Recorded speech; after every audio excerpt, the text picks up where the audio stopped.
Hello, hello, and welcome.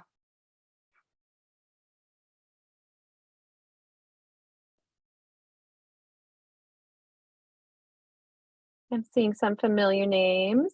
Hi, everybody. Yeah. A lot of familiar names, a lot of new names. Thanks for joining us today. Yeah. Happy Tuesday, end of October. Exciting. Hello and welcome. All right, it looks like we've got everyone who's come in from the waiting room. Holly, do we want to hand it to you and let you do your magic? Can do. Thank you, everyone, for joining us today. I'm going to go ahead and share my screen because Arianne has put together some amazing slides for today's webinar. So let me do that in a second. Technology has been all sorts of fun lately. I'm sure that you can all relate. Tends to do that. Let me get our heads out of the way. There we go. Okay, can everyone see my screen okay? You're good to go, Holly. Awesome. Okay, let me move that over there. This is why I'm glad I have a very, very wide screen. So if you're here to talk brand strategy, you're in the right place. And that's what today's webinar is going to be all about. And I don't know if you've heard rumblings about the economy and the state of things, but we don't know where it's going, and it could be a little stressful, but something that can give you a little bit of peace of mind is having a really, really strong brand strategy and knowing who your customer is, and it'll just set you up for success. So that's why we've got this webinar today. So let me go to the next little, actually, there we go. There were some additional clicks I needed to make. Technology. So we've got some really special presenters today for today's webinar. We've got Arianne from Aeolidia, and we've got Charlie and Angela from Productive Flourishing. And I'm Holly, and we'll do introductions in a second, but they're really fantastic entities. And I'm really glad that we've got some connection with both of them being here today.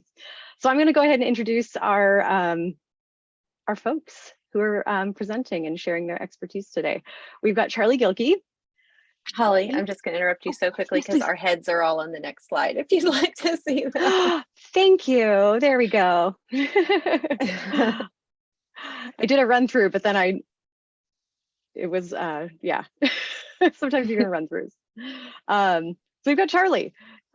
Charlie created a productivity method that helps others do more than just check off their to-do list. It allows them to finish what matters most. I can attest to it. I'm part of it. I get to use that method. And with that method at its core, Charlie built one of the top websites around planning and productivity, which is called productiveflourishing.com. He has written several books, including the award-winning Start Finishing, How to Go From Idea to Done, the highly anticipated Team Habits, which will help teams increase their belonging and performance. And in 2022, he launched the Momentum app, which serves as a productivity coach in your pocket. Charlie is married to his high school sweetheart, Angela, who has a PhD in sociology and co-founder of Productive Flourishing. I'm going to introduce in a second. He is an Army veteran and loves adding new reads to his office turned overstuffed library. Next up, we've got Angela. Angela Wheeler is co-founder of Productive Flourishing and now the Momentum Planner app. These companies were created to help folks, including creators, business owners, and thought leaders, thrive. She is a sought-after speaker, author, and consultant with a PhD in sociology and 2 decades of experience in her field. Her wish is to be a catalyst for positive change within life and business, and she combines that change work with her passion for helping women tap into their inner power and moving female voices into the spotlight in business contexts. Angela's work brings her throughout Oregon and the wider US to facilitate business and personal transformation in the direction of alignment, balance, and confidence. Helping people chart and stick to their course is the work that she loves, not only her past work in academia, but in continuous real-life applications with 2 companies. And next up, last but certainly not least, is Arianne. She is what we call the captain and founder of Aeolidia, and that's the correct pronunciation, is Aeolidia. I know a lot of folks are like, what is that? Well, it's Arianne, it's the Latin translation for a sea slug. right? It's a sea slug. Yeah, I went to Sea slug. college for marine biology. She did. And she actually started this amazing agency that helps creative product-based business owners with their e-commerce websites, particularly using the Shopify platform, with brand identity, not only development and design, but also email marketing strategy, business naming, you name it. Arianne and the Aeolidia agency, which I am blessed to be a part of, really do some really truly transformative work for business owners. And it really helps them make more money, be able to hire more staff, widen their reach. And it's amazing. Thank you, Holly. So, okay, we can, let's see. What about you, Holly? Who are you? Oh, that's right. Apparently I haven't had enough coffee. So hello, I am Holly Marsh, and I am an e-commerce consultant at Aeolidia.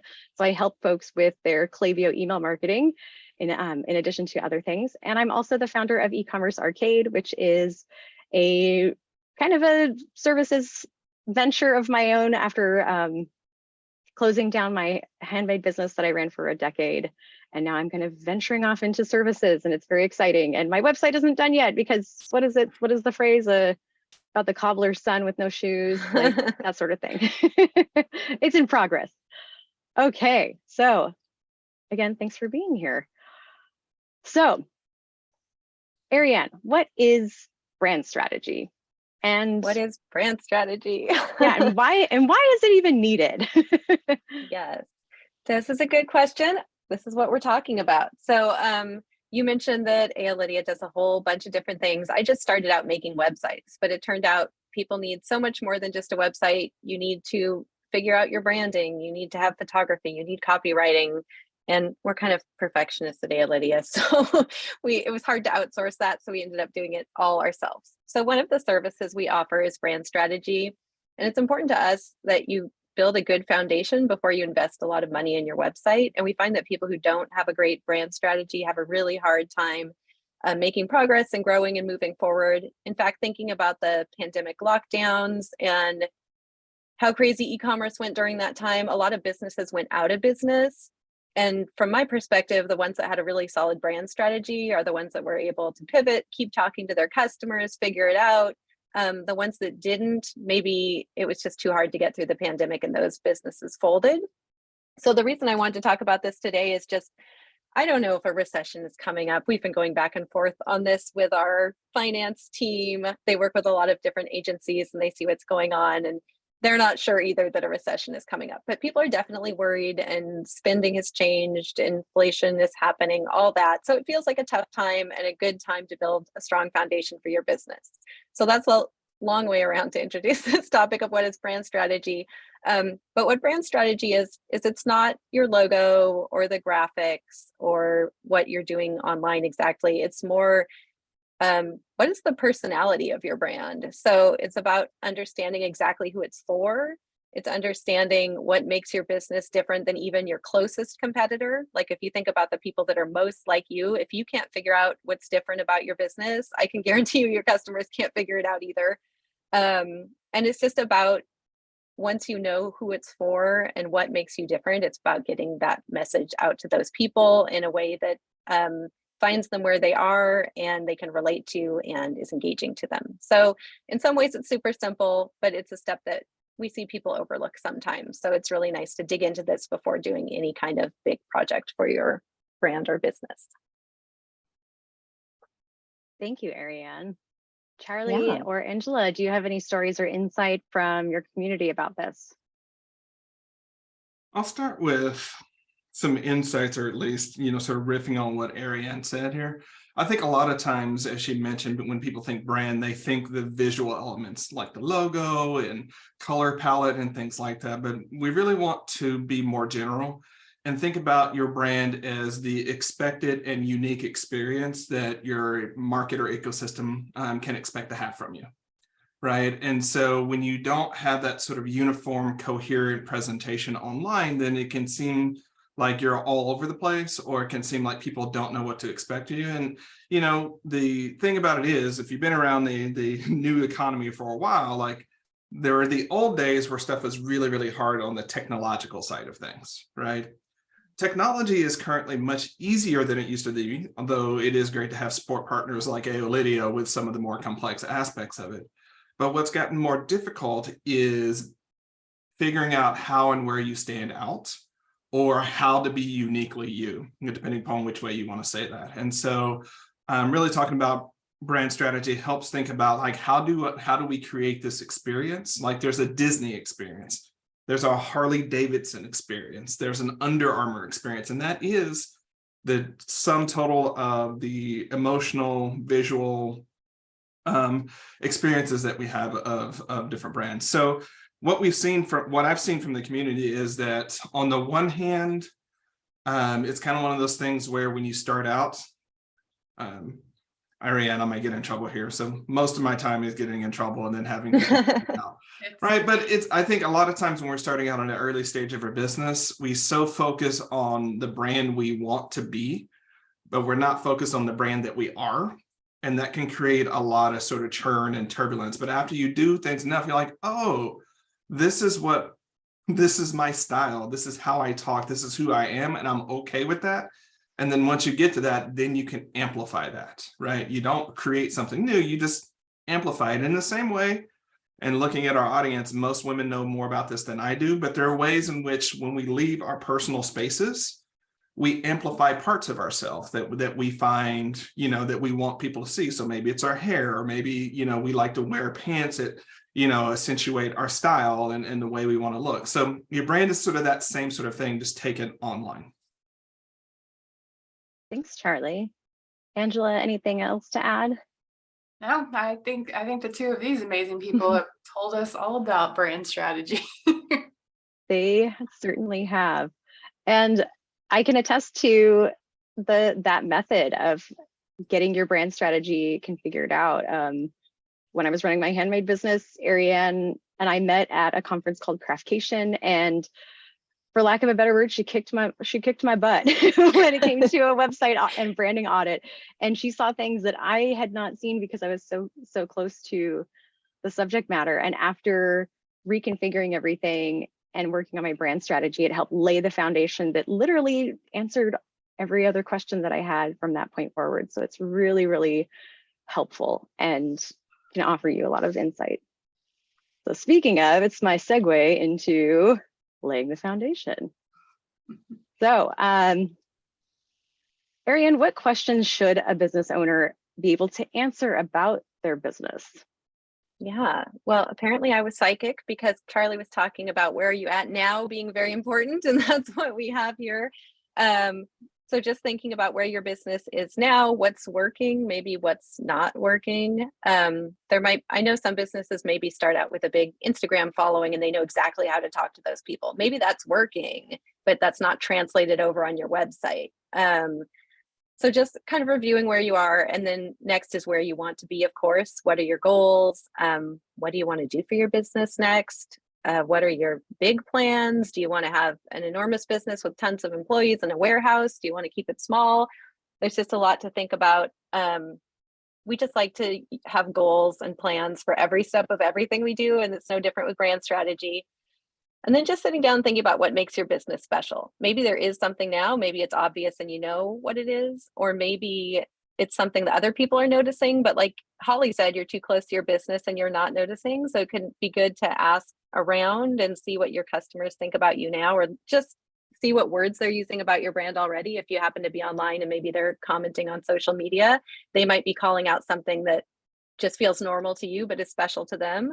Or maybe you look at it and you're like, you know what, I'm looking at my competitors, I'm looking at other businesses that are like mine, and I really can't figure out what's different about it.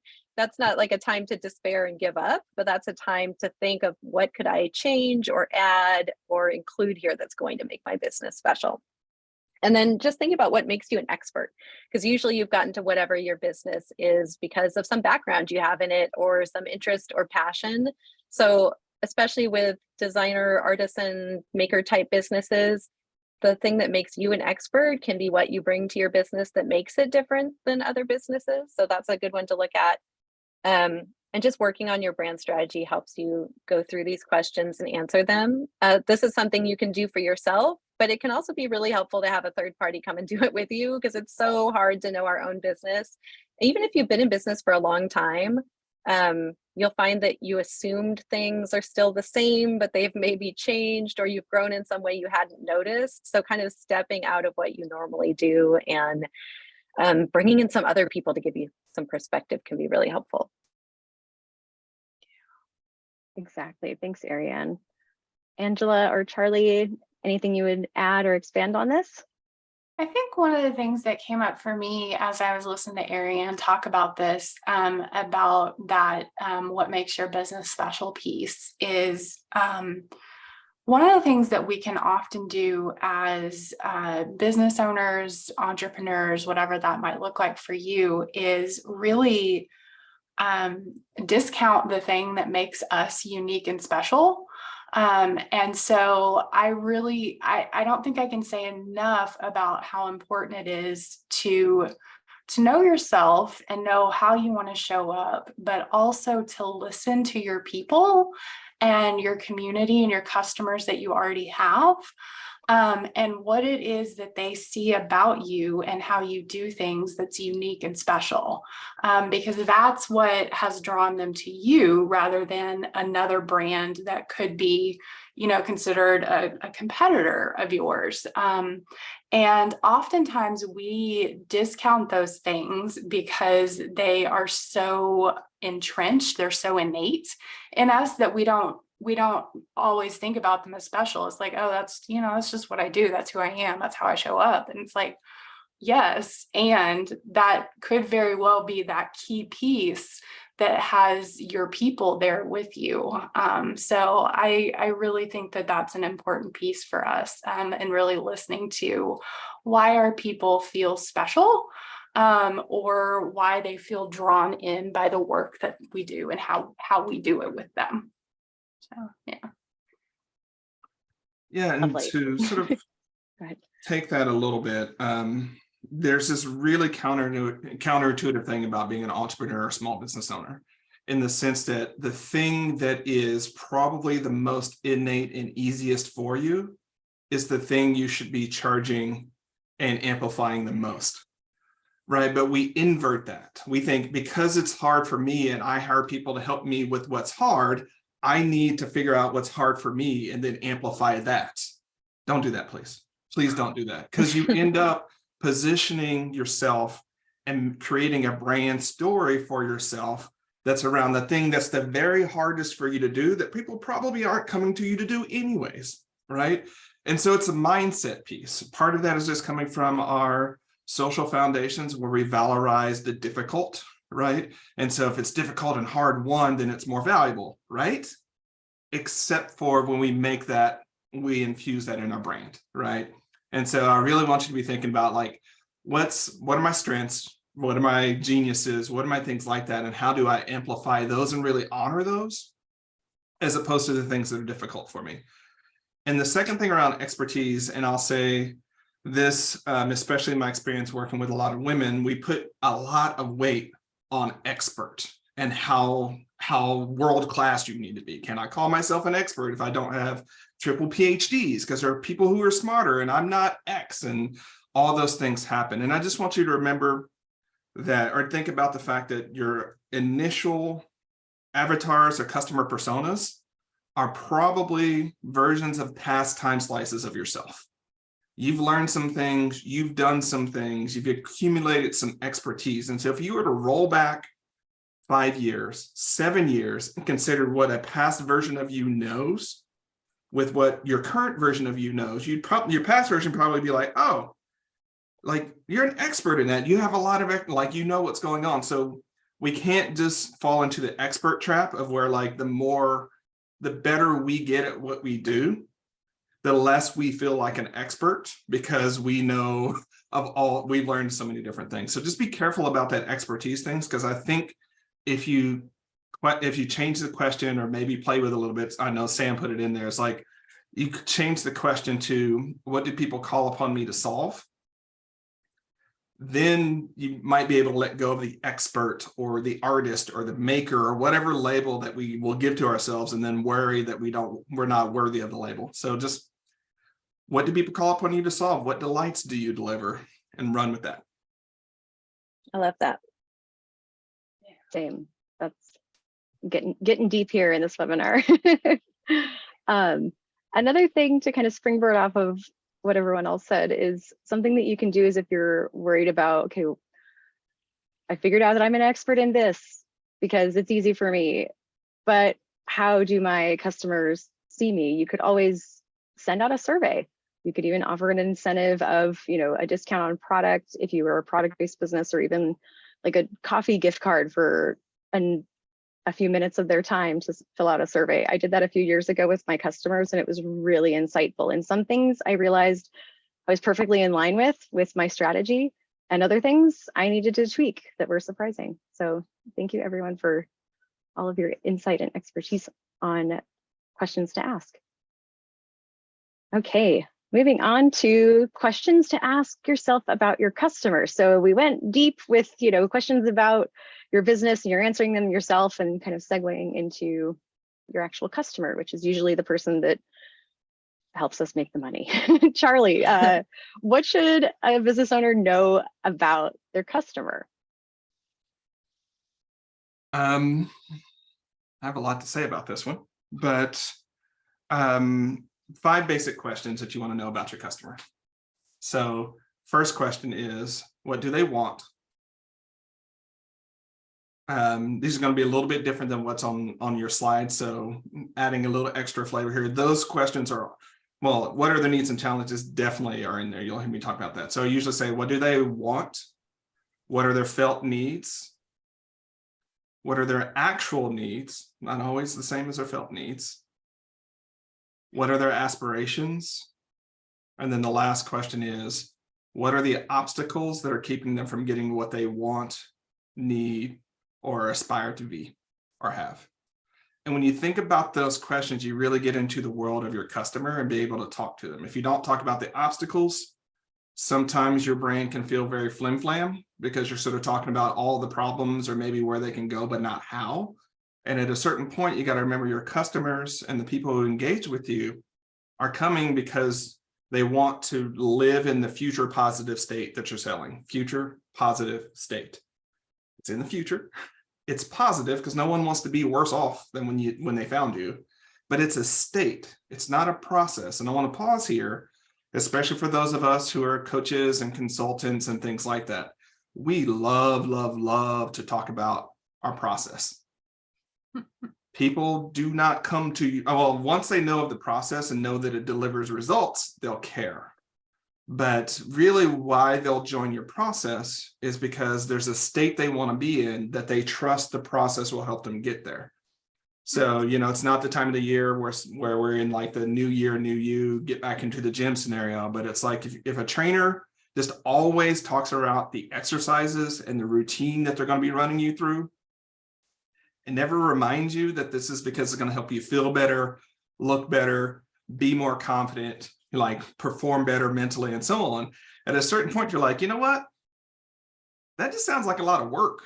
And I'm going to buy something that promises the same state that's way less work. So be careful about how much you center your process, because you might very well lose on process at the same time.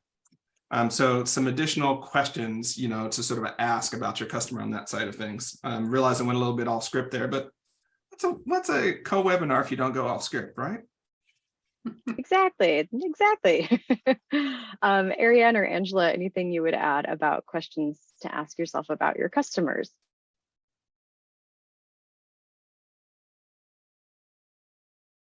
Arianne, you have. I was leaving you a little space, but I was just going to say, Charlie really covered a lot of interesting things. And then for us, if you're a business to business or a service provider, all of that makes perfect sense. I feel like e-commerce businesses can get, or even retail businesses can get bogged down here because they're like, I'm selling candles. I'm not solving a huge problem. But the fact is, you don't have to solve huge problems to be able to figure out who your customer is. It can be like a tiny problem. It can be not a problem at all. It can be something more like that feeling of wanting a little more pumpkin spice aroma around your home. You know, it doesn't have to be something huge and devastating. So I would just say that if you sell something that is like something that is a want, not a need, you don't need to panic at this stage. It's just about making sure it makes sense for your business. Absolutely. I'm so glad that you brought that up, Arianne, because like we're not all of us are in business to solve all the huge problems, right? In fact, that's very few businesses actually. And I love always thinking about like what delight are we bringing to people? How are we making their days just a little bit better, a little bit brighter, a little bit smoother, whatever that is that fits into your, the thing that you do. So yeah, I'm so glad you brought that up. Yeah. Like I said, like in chat, you either solve problems or deliver delights. Mhm. And I think when we have businesses that deliver delights, we really underestimate that those are important parts of our economy. Huge swaths of our economy are built up around delights, right? So it's not less than solving problems, and a lack of delights or a dearth of delights can also be a big problem for a lot of people. Yeah, Exactly. That candle may not only provide light in your home if you have a power outage, but it smells good, and it maybe ultimately at its core, it makes you feel good about what you're doing. And that is the key there. So thank you everyone for really insightful questions to ask about your customer. Thanks. So moving on to brand voice and tone, another important part of brand strategy. Arianne, take it away. Tell us what a business owner should know about brand voice and tone. Yeah. So I find if you just jump into, I have a post I need to put out on social media. What words am I going to use in the caption? If you haven't done the previous things that we talked about, you can feel really stuck because you don't know who you're talking to. You don't know how to talk to them. Is it a casual tone that you're going to take? Is it more serious because you're solving some big problem? Can you use a lot of maybe slang that younger people are using, or do you have an older audience, that kind of thing? So we like to look at who the customer is and really understand what's unique about you. And then you can take that and just figure out like, what is the personality of my brand? Are we humorous? Are we quirky? Are we like a shoulder to lean on? There's all kinds of different ways you can kind of think of how your brand is for your customers. I like to look at brand values as well, because the sort of thing that will make your customers feel engaged with you and like they relate to you is if they feel they share some values. That can be as simple as maybe if you sell products, it's really important for it to be environmentally friendly in some way, and that might be important to your customers. Your tone and voice will just be, once you've sort of figured out that personality and what the values are, just how you talk about that to people. And that might take some trial and error. It might take some looking back to see what has been effective. Like if you have an email newsletter, when do people write you back and they're like, oh, I can totally relate to this, I know what you mean? Or when do you kind of feel a silence there, like maybe it didn't hit quite right? And then once you put that together, you just want to think about how to use this to come up with your marketing strategy, your content strategy. This is going to be important for everything from what you write on your website, what goes on your packaging if you sell products, just every place that you're communicating. You kind of want to have these guidelines so you don't seem like a different person every time. Like your brand is not necessarily a person. Sometimes it is if your business is small enough. But if people feel like you're coming at them with a different voice every time, it doesn't feel cohesive. They don't feel like they're in the right place necessarily. So it's just good to kind of get that figured out and be consistent with what your brand's voice is. Thanks, Arianne. Angela, how does brand voice and tone apply to marketing for productive flourishing or for the community? Wow, that's a good question. Curveball there. Yeah. Trying to think about it. Well, I don't know if this is exactly what you're asking, but It's all good. I'll do the politician thing and I'll take the question and I'll do a little a little around the corner here. That's perfect. Well, I'll just say, like, for example, with Productive Flourishing, one of, a couple of things for us is, I would say, Charlie and I can say what we think the brand is, and how it's known. And obviously that is a big part of it. But again, listening to our community and what they tell us, why they come, is always really insightful and helpful for us. I'll say one of the things about Productive Flourishing is that we are what do we jokingly call it, a lovingly intense team, our team together, but also the community, especially those who've been with us for a while. You're going to come and you might hear some hard truths, but it's always packaged with a lot of love and care and compassion as well. Being in business is not just business, it's life. It all goes together. And so, when you're talking about, brand strategy, most people are in business because it's the thing they love and they're passionate about it, right? And so we have to address, when we're working with people in the community, whether it's coaching, consulting, on phone calls, our monthly momentum calls, the academy, like whatever it is, we really have to take that holistic approach to what folks are bringing to the table. And so for us, while we may be consulting or coaching on someone's business, it often feels like it's a big part of, life and who they are. And so they know that it's a safe place. And it's also going to come with some tough love to help them grow and to flourish and that type of thing. One of the things that has been interesting for us this year, especially, I think, and Charlie probably would have more to add here, but because we now have the Momentum app, which is actually separate from Productive Flourishing, but came from Productive Flourishing, we've been working as a company on what are the brand strategies, like what is it for Momentum rather than Productive Flourishing, and that brand tone, the voice, who is there, why they're there, those look different. And so we're in the process of doing a lot of work right now, actually, on our own brand strategy for Momentum, separating it from Productive Flourishing and having it be its own thing. So it's been humbling, to say the least, on how much work it is. So a good reminder. Yeah. Angela, you brought up a couple interesting points that made me remember that this doesn't have to be hard or feel like it's not you. Like usually it's going to be your voice. Like usually you're building something and people come to you because they like how you're talking to them and they like how it all makes sense to them. And then the other thing you mentioned was looking to see how people are talking about your brand. So when we go through and change the wording on our website and things like that, I go back and I read the emails that people have sent me asking for help. And I read like where they're frustrated and what they need help with next. And I use their words. I don't use what I would say, because maybe it's jargon or lingo from me because we do web design all day. But for them, they call it a certain thing. Like my team, I kept saying, do you want to level up your business on our site? And my team was like, oh, I don't know. That sounds weird. People don't say that. And I was like, that is the number one most common thing people say to me is they want to level up. Like they use that exact wording.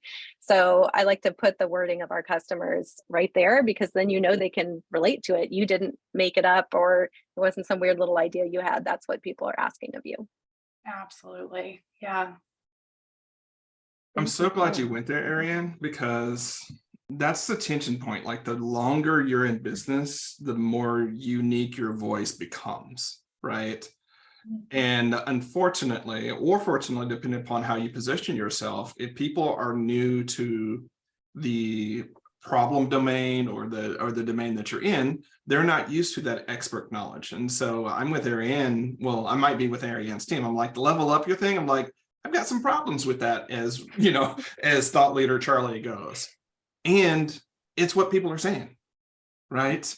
And you have to be careful about how much you fight your audience and customers about language, right? And I'll talk about coaches and consultants in this. Like a lot of folks will get hung up around coach and consultant, and they'll try to come up with another word that's not coach or consultant. But when people show up and fill out the forms, they're like, I'm looking for a coach. I'm looking for a coach. I'm looking for a coach. Maybe just accept that that's the container your audience understands. And you can accept that and show that there's more to that domain than they might be thinking that's not necessarily limiting. So I'm not going to say your audience and customer is always right, because there are scenarios in which maybe you don't accept that the way that they're talking about things, because it's really problematic. You can think of, I don't have to go through all the ways where that might be problematic, but for the most part, I really want us to be considering, like, is it really worth the marketing conversation and sort of sales effort to get people to use the language I want them to use versus just adopting the language they have and are using to get the job across. Thank you. And that's also where like jargon can kind of be detrimental, because it's providing an education point for your customer. And do you want to have to go through that, or could you just go the easy route? Exactly. Right. Get them interested first, and then you can educate them later. Exactly. And again, like that's where brand voice and tone comes into play. It makes things easier for you. Like Arianne said, like you're not going to be having that social media post or that email pending because you're fretting about what language to use. By establishing those boundaries within your own brand voice and tone, it just helps for just smooth sailing in the future. Yeah, and part of your brand personality could actually be how you engage with the common topics of your sphere. So I do a lot of pushing back against like time management. I'm known for productivity. I got massive problems with the productivity realm, right? So am I out? No, there's just ways you take the conversation and you play with it, and that actually becomes part of the brand, right? That you know what the conversation is, you know what the problems are, and you're engaging with it in a useful way. I'm not a big advocate of anti-brands, like the anti-capitalist brand. I don't have a problem with critiques of capitalists, but like, what are you about? If you're just anti a thing, at a certain point, once people get over their frustrations or their angers about what that thing is, they're going to start looking for solutions. And if you've never thought about that, turns out when that intensity rolls away, so do they. Mm-hmm. Thanks, Charlie. We're going to move into some other things that tend to be a little uncomfortable of what do you stand for, or are you standing for anything, or solutions? But let's talk about competitors, which is another thing that people tend to like want to avoid. So Charlie, what can we learn from our competitors, and how do you think about competition yourself? I mean, I know, like you just said, you aren't necessarily a fan of typical productivity methods and mantras, which I agree with. So then how do you approach that when it comes to your competition? Well, sometimes it's helpful, especially for those of us that are like either unconsciously competitive, or we don't like to own how competitive we are. Sometimes using the word competitor can really trip us up, right?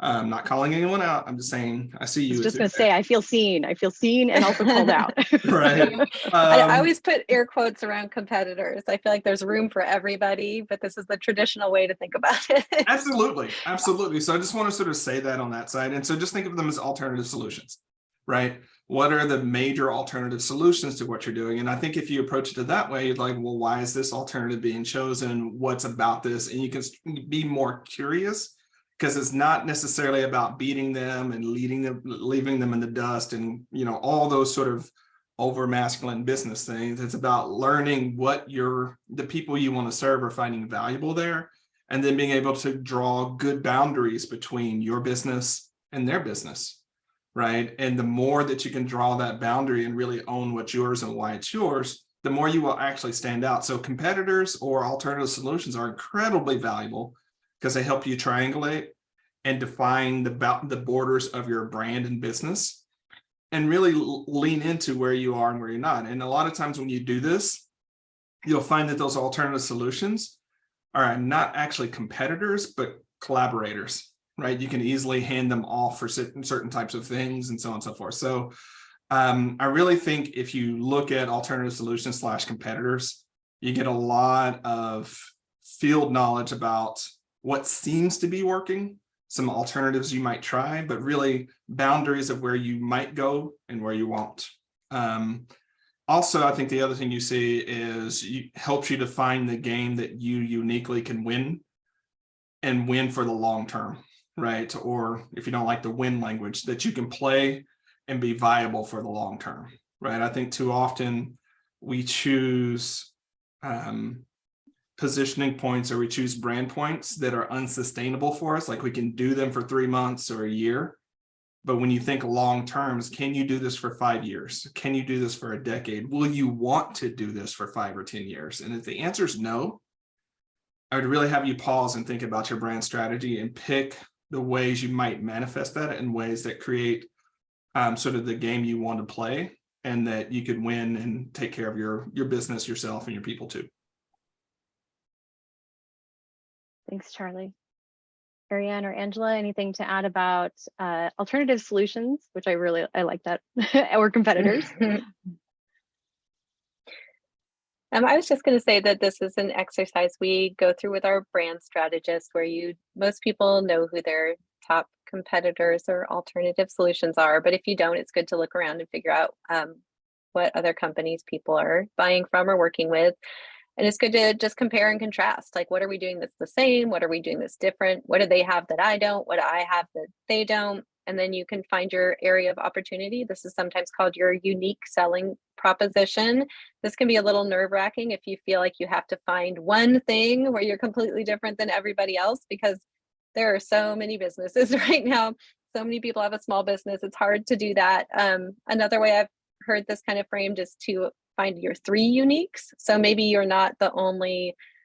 So all the pictures we have here is work we've done for our branding clients. So Whispering Willow, it's a women-owned soap business. So maybe there's other women-owned soap businesses, so that can't be her one thing. But she really has a focus on self-care. So her business to her is not about soap; it's about self-care. And then I'm sure she has some other thing. I don't remember her specific brand strategy, so don't take this as like a perfect brand strategy, but just finding those few things like, oh, we make handmade soap. It's all made here locally. It's a woman-run business. You can't find a lot of those, but also our business is all about self-care and how you can take care of yourself. Our newsletter is about tips that help you with that. Our website has advice for relaxing during these troubling times. You just find something that makes you different.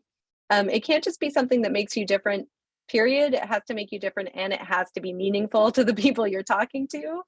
So if it's different but nobody cares, that's not going to help you. If it's different and it's important to people, that's helpful. So then you can consider what your strengths are and how you're going to use those and how you're going to talk about those in a way that people find engaging. Angela, did you have anything to add? I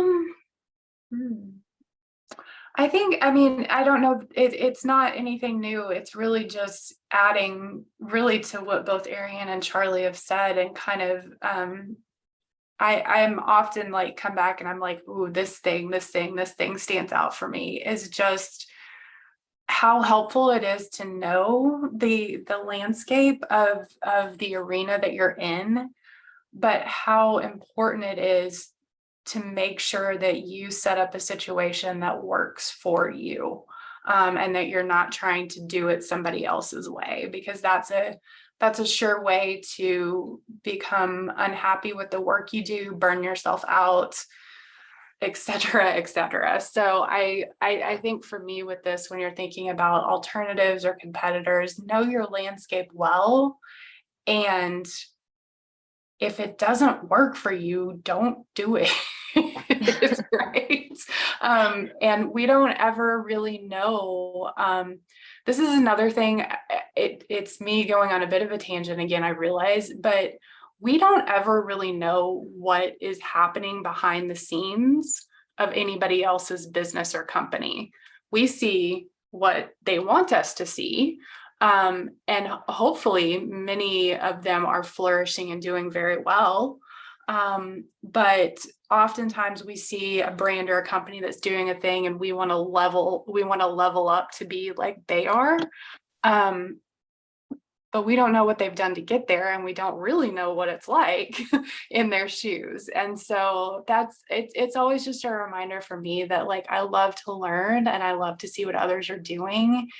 And my path and the way I do it is gonna look different, because I've tried to do it the other way and it doesn't work. So.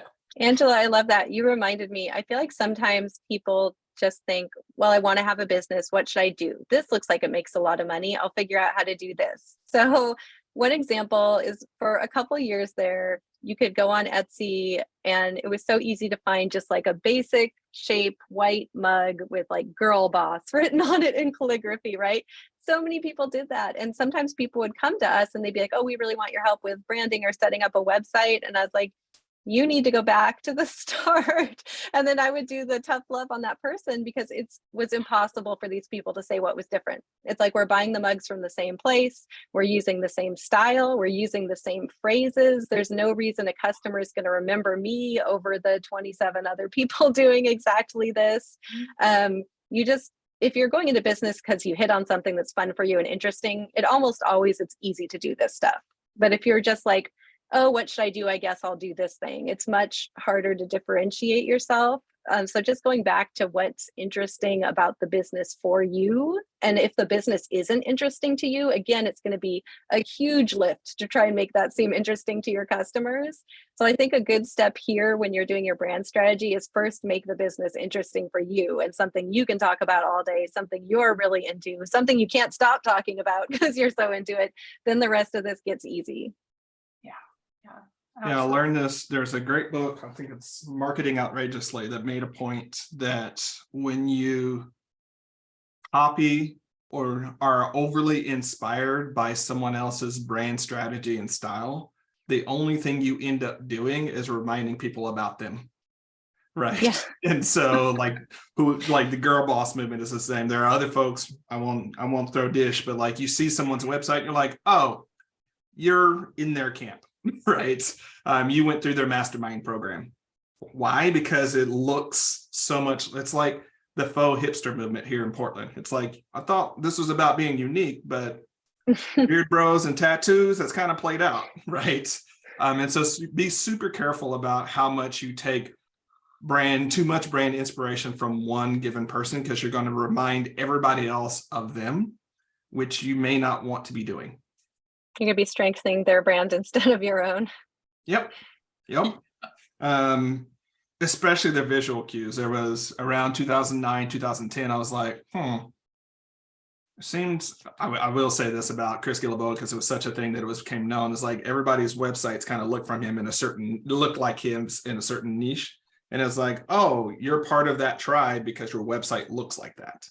Right. But we can pick, others in that same sort of scenario. So just be careful about that. Mm-hmm. Really good points.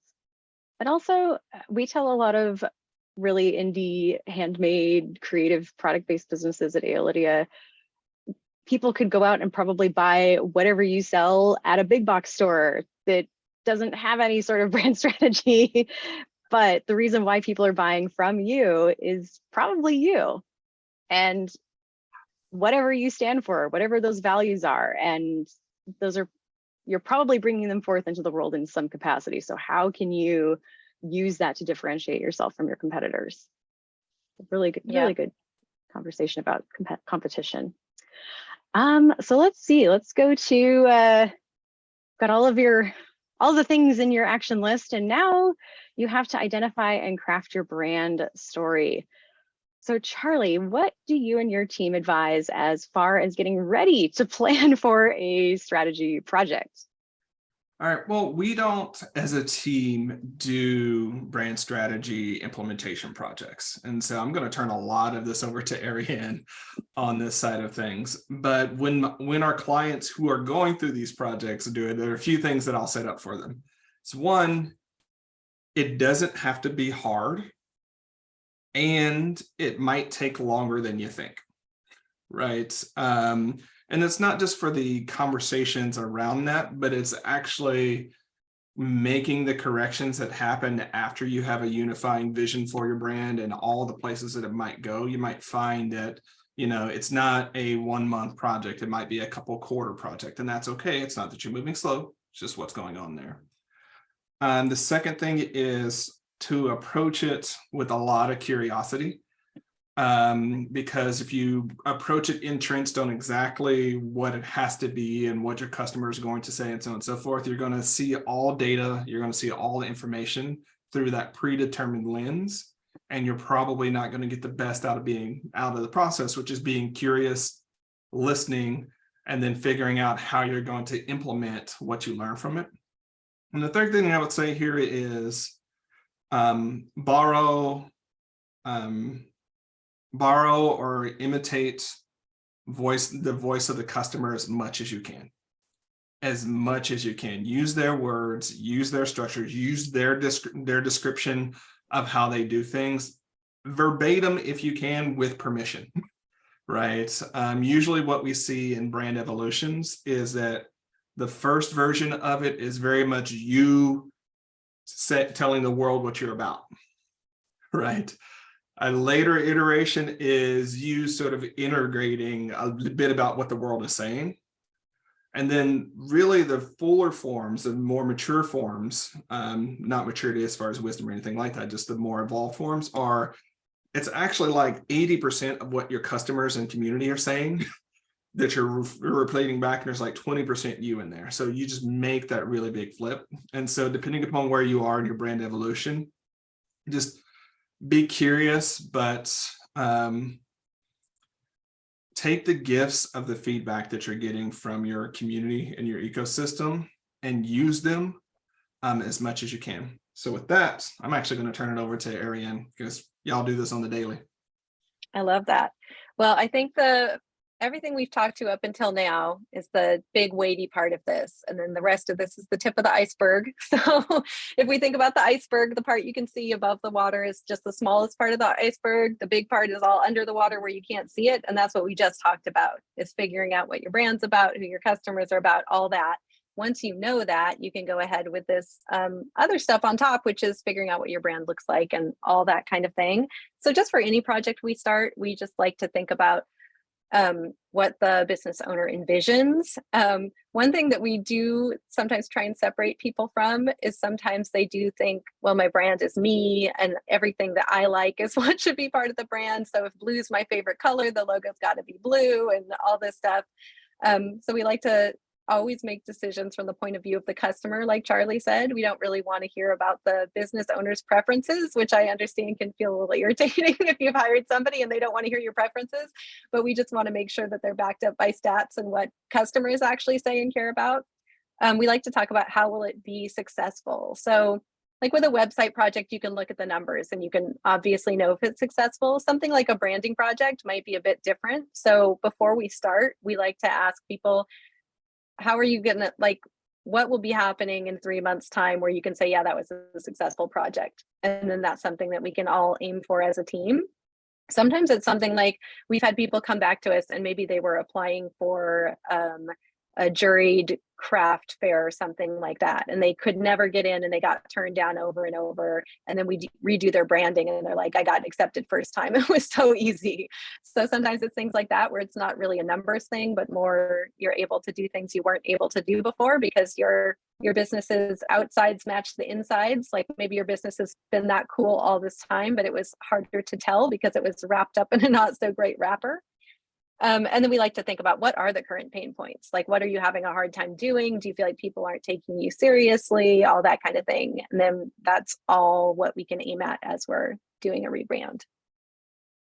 Arianne, if I can jump in here real quick, right? Yeah.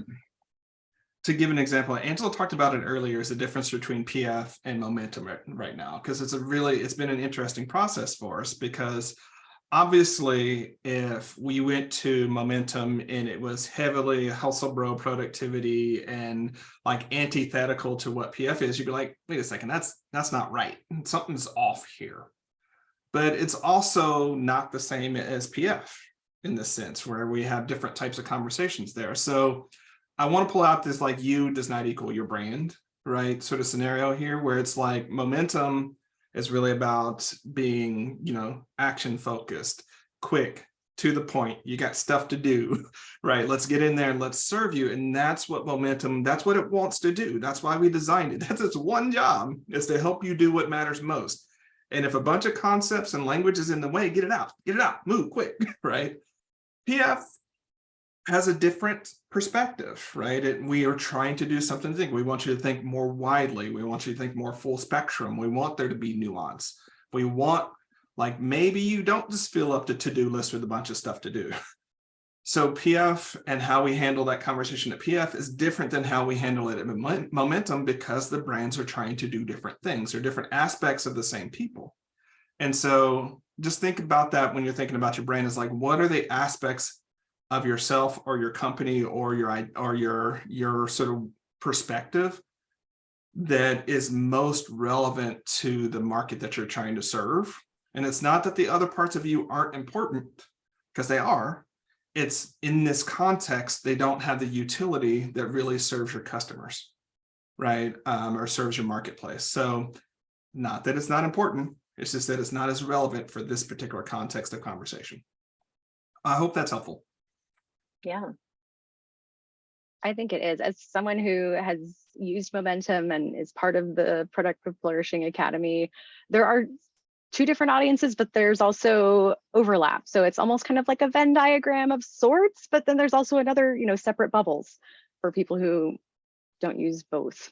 So I think that that's really important to determine if your own business or businesses have multiple or serve multiple different types of people. Mm-hmm. Okay, so we talked about brand strategy foundations. We've talked about tone and voice, the visuals, the messaging. Anyone want to add anything before we kind of switch gears into more designy stuff? Yeah, this was just kind of a repeat of what we've been saying all along, but it's just a reminder that as you are going ahead with the graphic look of your brand, you need to take all that stuff that you figured out and make sure you're incorporating it. So just bringing the right tone into everything you do. The visuals have to match. Like if your brand is very elegant, you're going to want to make sure your photography is elegant if that's something you've decided on. And just that all the messaging matches what you found is important to you and also is important to your customers. So it's like a quick little one here, but I just wanted to make sure we didn't overlook that part. Yeah, and what I want to say here is tone and voice, visuals, and messaging. If you have sort of like we're looking at over on the slides, it seems to be a very minimalist brand over there as far as cues. Like we would expect the typography to match that on a website, but we would also expect that the way they wrote would write that. Like I would be very shocked if we showed up there and they used 8 to 10 sentence paragraphs as a norm in their writing. I'd be like, this is off. This feels jammed and cluttered and things like that. Or if they used, really overly long, too complex sentences, I would be like, this doesn't match. And so I think we forget about that piece, is that messaging, visuals, typography, and tone and voice should have some good alignments and feel at home and in harmony together. Unless part of your brand is really poking into disharmony and really shocking people with that. But that's sort of advanced maneuver that I wouldn't recommend most people try, because it's really, really hard to pull off. Exactly. Right. The brands that use 8 exclamation points per paragraph are the ones using tons of bright colors and vivid graphics, and it's not going to match with something more minimal or subdued. Precisely. And that's also why when we work with brands at Aeolidia, we ask them a lot of questions. It seems they kind of get tired of answering questions at first, but it's so important. And again, why these are called brand strategy foundations, because they really are so crucial to a successful project. Yeah. So switching gears into design, which I know we could probably have a whole presentation about design all on its own, but we're going to briefly touch on what to consider when designing. So Arianne, what is the best way to approach the graphic design part of branding? Yeah, I have just a sprinkling of design thoughts here, but I'd love to make sure we have plenty of time for questions. So I'm not going to go overly long on graphic design stuff. But But just for us, strategy always informs the creative direction. It's never about, oh, this would look cool, or this is my style and the thing I like. It's really about what we've seen has worked and hasn't worked. It's pretty easy to get a strategy together if you're already a business and you have customers and you have information to look at from them. But there's a way to have strategy too if you're a brand new business and don't have a lot of customer information. So we just always try to make sure that we have as much data as we can. So data is not always numbers, but sometimes it's just how people talk about your brand and what's working and what's not. We go through a discovery phase. Like Holly said, we ask a gazillion questions, and sometimes it seems like a lot, but amazingly, when we do logo design projects now, and for many years, most of the time actually, we just give you one logo design concept. We used to show a whole bunch of options and choose between them, but now we learn so much up front that our designer, they go through a ton of sketches. Maybe they have 10 or 12 sketches. They narrow it down to 2 or 3, but by the end, they know which one is the best one. So showing you the second and third best options just doesn't really seem like a good use of your time. So putting so much work into discovery instead of just kind of wildly stabbing at things means that we usually get it right off the bat. And I can't tell you how many times people, instead of giving us feedback, just go, I love it. This is perfect. Let's go. So it might feel a little tiresome to spend so much time asking yourself these questions and do this research on your customers and your competitors and everything, but it makes everything else easier at the end. And then just if you're working with a designer on your brand, you do want to feel like it's a collaborative process. I would suggest that you find somebody who will push back if you're not making a good choice. Like, it's not great to work with somebody who's just going to say, yes, ma'am, whatever you want. And then you end up with something that even you don't like, which is what used to happen really early in Aeolidia's history, back when it's just me trying to figure out how to do logos. I found that if I just did whatever somebody said, neither of us would be happy at the end. So having somebody who will take your ideas and expand on them and say, oh, good idea. What if we try this? I think that's a great way to have a collaboration together. Exactly, I'll say especially on when this we're with one, creatives. yeah, Sorry, go ahead, Charlie. like something that I've learned along the way when I'm working with designers is to tell them like things about how my brain works. And I know this is taking us a little bit to decide, but like I see color last. When I'm thinking about design, when I'm thinking about all those, color is the very last thing that comes up for me. And so I learned early in the process, because so many graphic designers, actually color comes way early in the process. And they'd be like, tell me about the colors that you use. And it would completely stop my process, right? And so I just learned to say, hey, is there a way we can start with like spatial and symmetry? And we start with some of those things. And then once I see that, I know what colors. Or I learned that I won't tell designers what color I want things to be. I'll describe a vibe or a mood as like, I want it to feel like this, and I want it to be like sipping coffee on a summer day on the beach, right? Okay, that's how the vibe I want to feel. And then the designers would come back and say, okay, here's what that looks like. So if you get stumped in the process, it might not be that it's their process that's wrong or that you just can't do it. It may just be that you process and express differently. And you can just have those conversations with a good design team. And just, you know, most are really actually quite open. And to Arianne's point, please treat your design team and your editors and all your co-creative partners as the consultants and advisors that they are, because you hired them for their expertise. Let them use it, please. Charlie, you brought up a really good point. When you said that you don't tell the designer what color you want. We really stress to people, like, bring us problems, don't bring us solutions. And we find that as a business owner, your whole job is problem solving, right? You always are supposed to bring solutions. The right thing to do when you're working with a team is say, oh, here's this problem I found, here are some ideas I have for solving it. But in this case, we're like, guess what? You don't have to solve it. In fact, we don't want you to solve it. It makes it harder if you solve it, because if somebody says to us, oh, I want to see it in a light blue shade, then the designer's hands are kind of tied, right? They can't get creative. They can't come up with ideas of their own because you just gave an instruction. So we like to say, bring us so many problems, just describe what's not working. You don't even have to think about what might work. That's our job. That's why you're paying us. It's a lot easier if you're just like, here's what's not working. Or like you said, here's the feeling I want. and I'm not getting that feeling from this. And then the designer can go back, and maybe there's 10 or 12 different ways to get that feeling. But if you think of one way to get that feeling and you ask for that, you're not going to see any of these other 10 to 12 ways. I'm really glad that both of you brought that up. Time and time again with projects I've seen when clients get very, very, very specific because they have a very specific vision in mind, but at the end, like Arianne said, they don't end up as happy, and then, which isn't very fun for us either.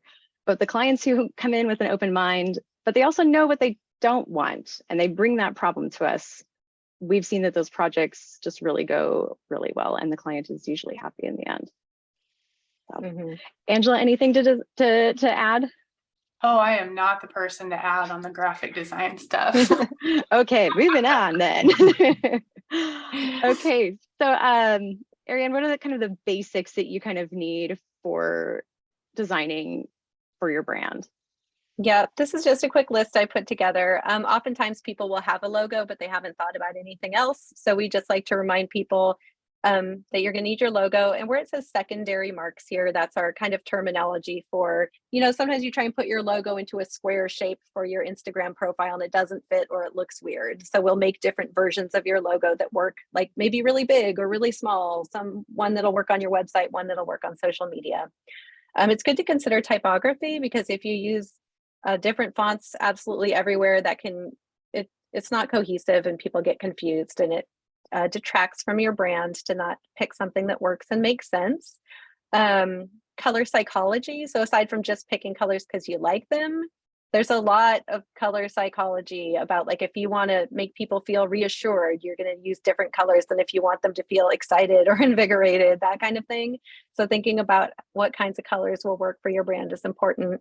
And I already touched on social media and other assets.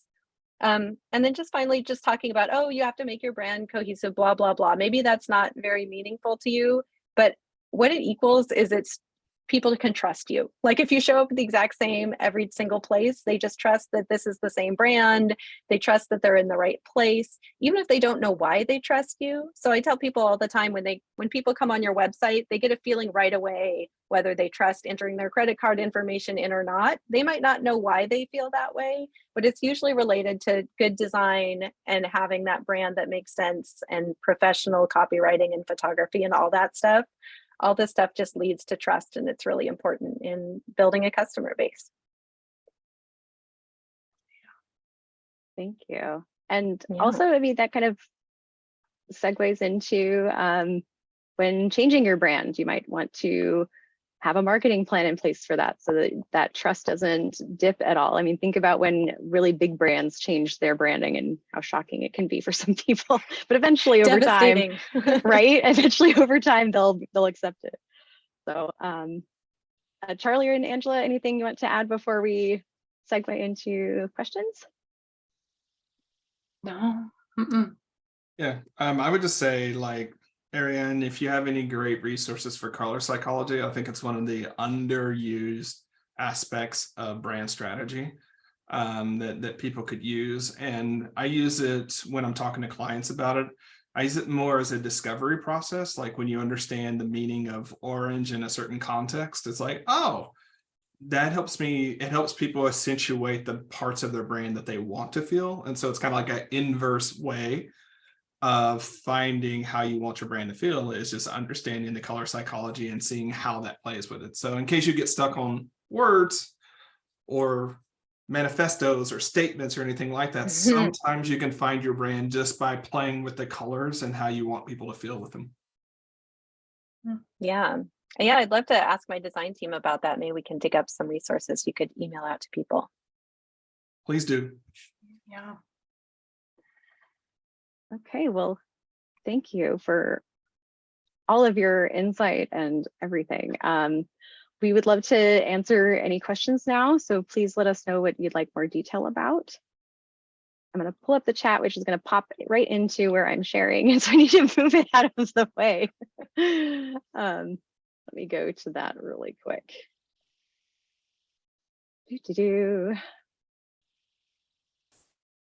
And remember, Arianne asked for us to bring her our problems. And so if you have a brand problem or question, please do bring it forward, and there might be different ways we can play with that. So you just don't have to have you don't have to come with a solution that you guys as a question.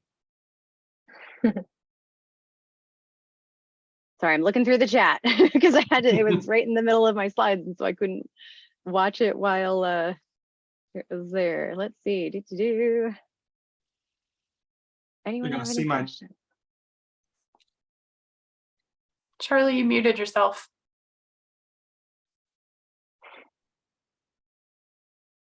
Are you guys telling me we explained brand strategy perfectly and you know everything about it now? No one has any questions? We'll give them a minute. There was a lot of really good, actionable It was too much. information. Lots of things to think about. Yeah. Hey, Holly, can you stop sharing your screen? And then maybe, I think that would, yes. There we Cool. go. Okay, good. I thought about that too. I was like, maybe I should stop sharing because I think there's more additional information after this slide, but let me. Yeah, we have a little contact I'll info queue it up. and some offers, but we can pop back to that in a minute. So this is the point in the call.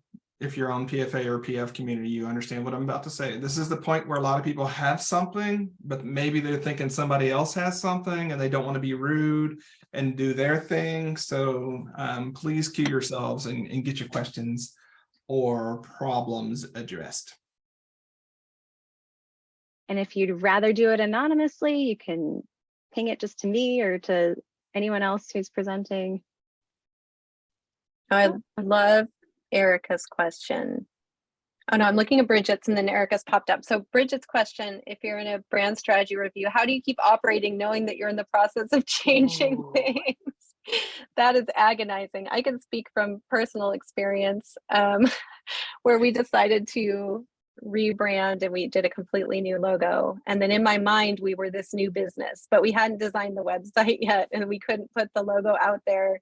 And I think I just quietly suffered for a while. It's just something that you have to get through. I mean, it was kind of nice having that in my back pocket because I kind of felt the new way that the brand made me feel, even if it wasn't quite out there. And we started like popping it up in our email newsletter and things like that. But yeah, for a while, it was like you kind of have the old and you have the new. The best thing to do is I would say to use that foundation we started about, everything you know about your competitors and your customers and the voice, and use that even if like as soon as you have it and you know it's working for you, like it's something you've decided on, you can use that right away, even if you haven't gotten to that end point where you have the perfect graphic design for your brand. There's always parts of it you can use. What I'd say on this one, I'll have to remind people about this. Your brand, think about your brand more like a garden as opposed to a one done building. Right, your brand is always changing and evolving, and you're needing to sub out this plot of plants for that plot of plants. And so what happens during your brand strategy project is you just become hyper aware that it's changing. But guess what? It's changing every time you have a conversation with people, every time you write something, because you're reinforcing it and amplifying certain things. So I think if we treat it more like gardening, like, yeah, there might be times in which we're going to change a major plot in the backyard. And so maybe, you know, we think about things differently. But I think the more, when I've seen that question, it's more of like, ooh, I really want to make sure that I'm doing it right and perfect the first time. And so I'm not going to say anything until the right and perfect brand is done. Yeah. And it's actually working in like obscurity is your worst enemy, right? Not whether, you know, your font's a little shade off or not. So be careful that question is not giving perfectionism a blank check to run all over what you're trying to do versus just saying, hey, things are going to change whether I intentionally do it or not. I'm just being intentional about it at this point. That's a really good point. One thing that I say all the time is a website is never done, specifically about the website, but same for brands. But I feel like people get really tense when they're about to launch their new website, or if they launch it, they're like, oh, we left this thing out, or people aren't really engaging with this part of it. I'm like, it's not done. It's not a book. You didn't print it. It's not on the shelves. You could change it today. You could change it tomorrow. You can leave it be for a little while and see how it works. It doesn't have to be done or perfect on a certain date. You can just get something out there and keep working on it. I think it's okay to also sit with the discomfort of being in between brands or even in between and knowing that things are going to change, because it really helps you accept that change and also acknowledge how far you've come to be at that point of, oh, I am ready for this change. And it's really helpful for that momentum when you do finally launch. Yeah. And Yeah. how might you Usually- invert that energy and say, like, how can I use that energy for fuel for excitement and anticipation for the brand change, as opposed to stalling and concern about that? Like, there are different ways you can do that. It's kind of like, think about a grand opening. Like, yeah, you could do a sneak grand opening.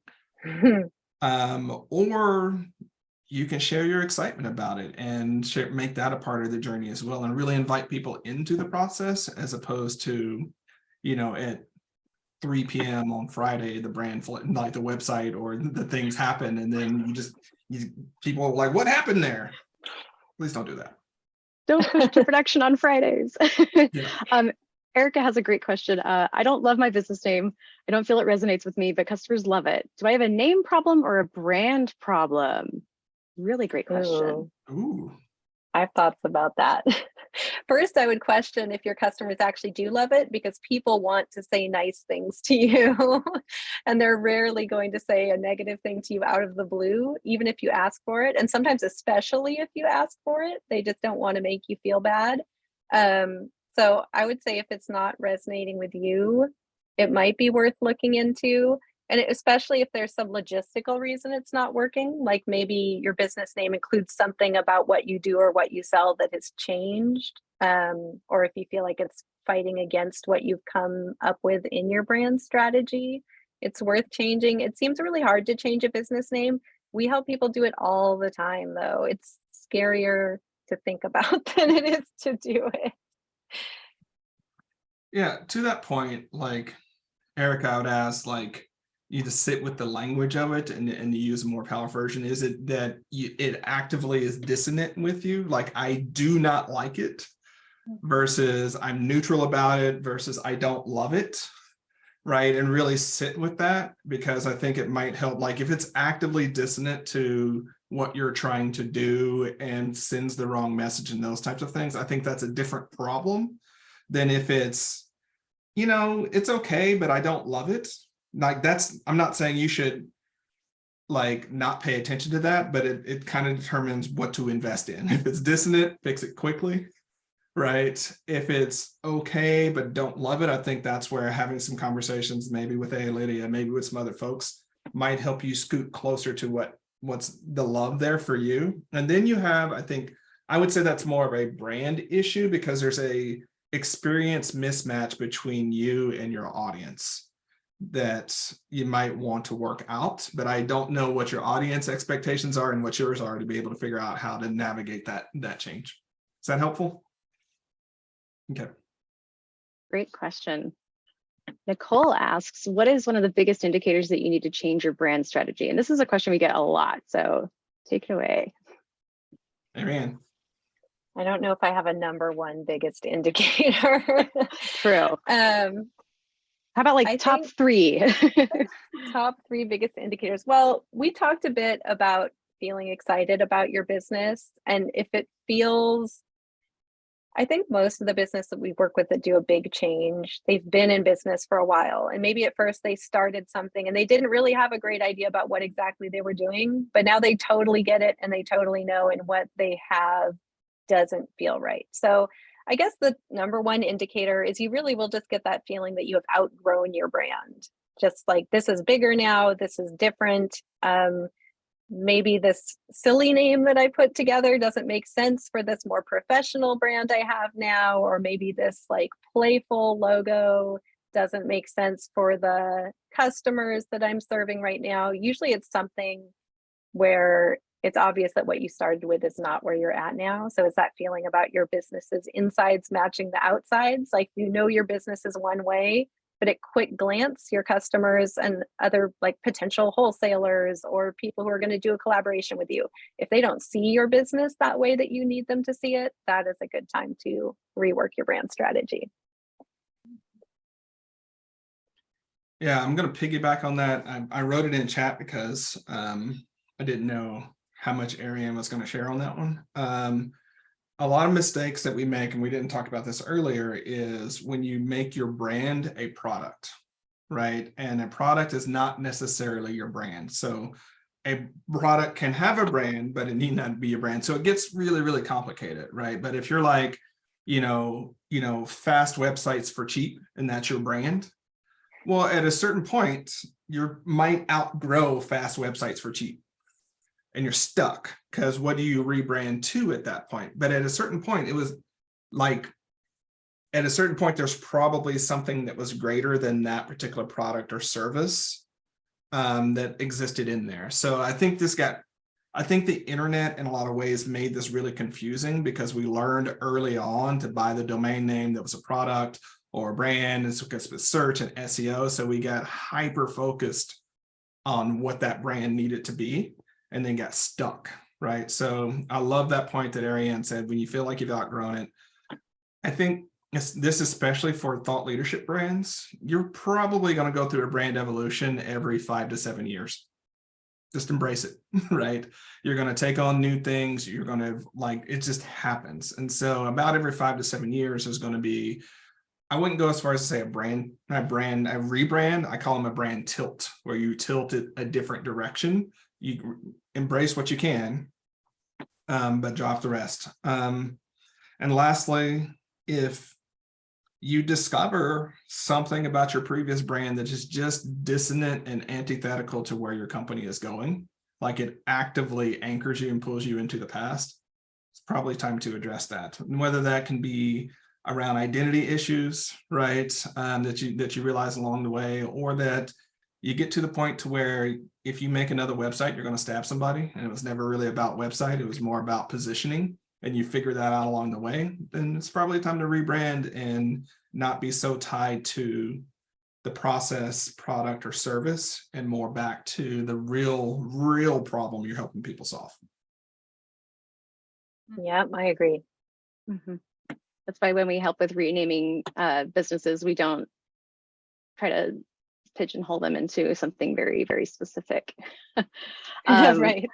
We have one more question. Linda asks, what is a cost range for brand consulting services? Oh, I don't have an answer to that. I know what we charge, but I don't know what a cost range is. If anybody wants to get in touch with me, I'd be happy to send a link over to our rate sheet.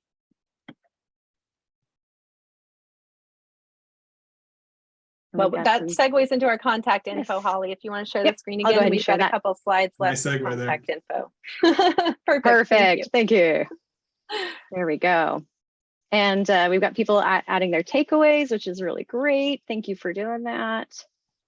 Oh, is that it? I don't know why the slides want to just. I know that little heifer wants to get you all the time. I know. I should have just downloaded the slides.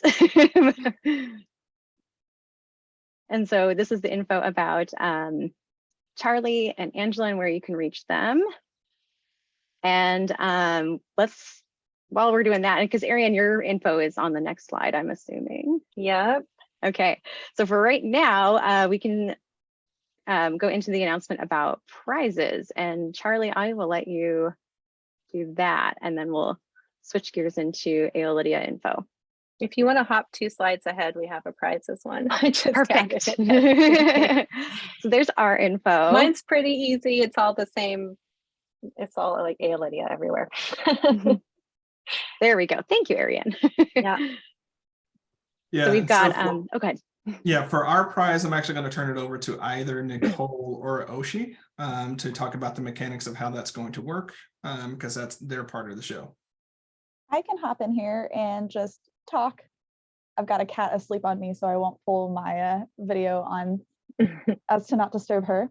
But yeah, we are offering the Epic Launch Playbook for our winner. Everyone who was in attendance today is going to be put into the raffle, into the offer for either the, are we doing either one or the other? I don't know if I remembered that. I think you decided to do both. It is decided to do both. I love it. Well, you will be getting an email if you are the winner. I'm pulling everyone's names together and we'll do a random selector. And then you'll get an email to let you know that you are the winner. And you'll either get the link right then, or I think we might still be updating links by then.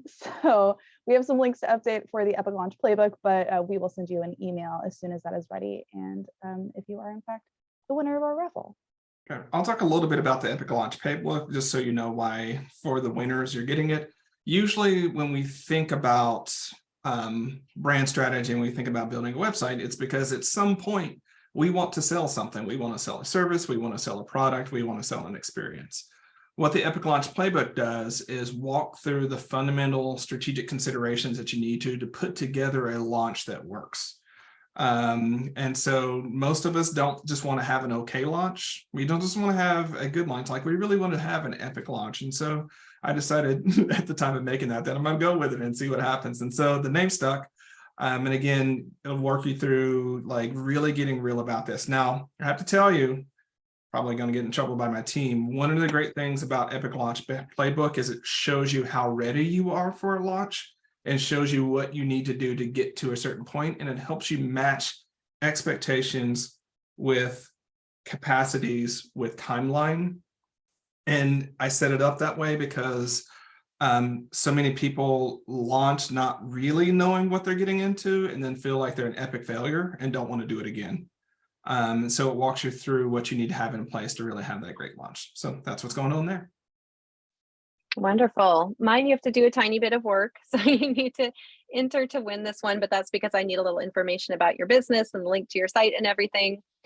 So I'm offering a free website review, and this is something that I do monthly. I choose one winner and I go through their homepage, collection page, and product page if it's an e-commerce site, and I prepare a written report that is full of actionable steps that usually you can make yourself without even the help of a developer. It's often stuff about changing wording and switching up how your navigation works and all things like that. So if you go to aeolidia.com/win, you can let me know a little bit more about your business.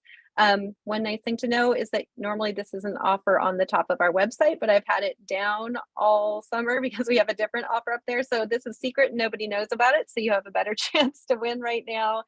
And I almost always can get back to everybody who enters with a little bullet point list of the top few things that I would change for you, even if I don't do the whole huge review. So that's mine. Some really, really great things that folks can win. So be sure to enter those. Oshi has put the links in the chat as well if you'd rather have the links right then. And Arianne, oh, go ahead. Sorry, I'm going to jump in here quickly. No, please do. The link that I sent over for the Epic Launch Playbook, that is our general landing page, just to learn a little bit more about it. There's a purchase button on there. You don't need to worry about that unless you really, really want to purchase it. But you may be someone who gets it for free. So don't worry about that right now. That was actually going to be my question, was what could people do if they actually want it and they didn't win? So thanks, Oshi. That link will take you straight to the purchase page and should be rock and roll and ready to go. Awesome. Okay, well, let's see. Do we have that's it for our slides. I think I'll just go ahead and leave it up for a moment in case people need to copy down any info. Any other questions we can answer? Otherwise, we can say adieu for the day.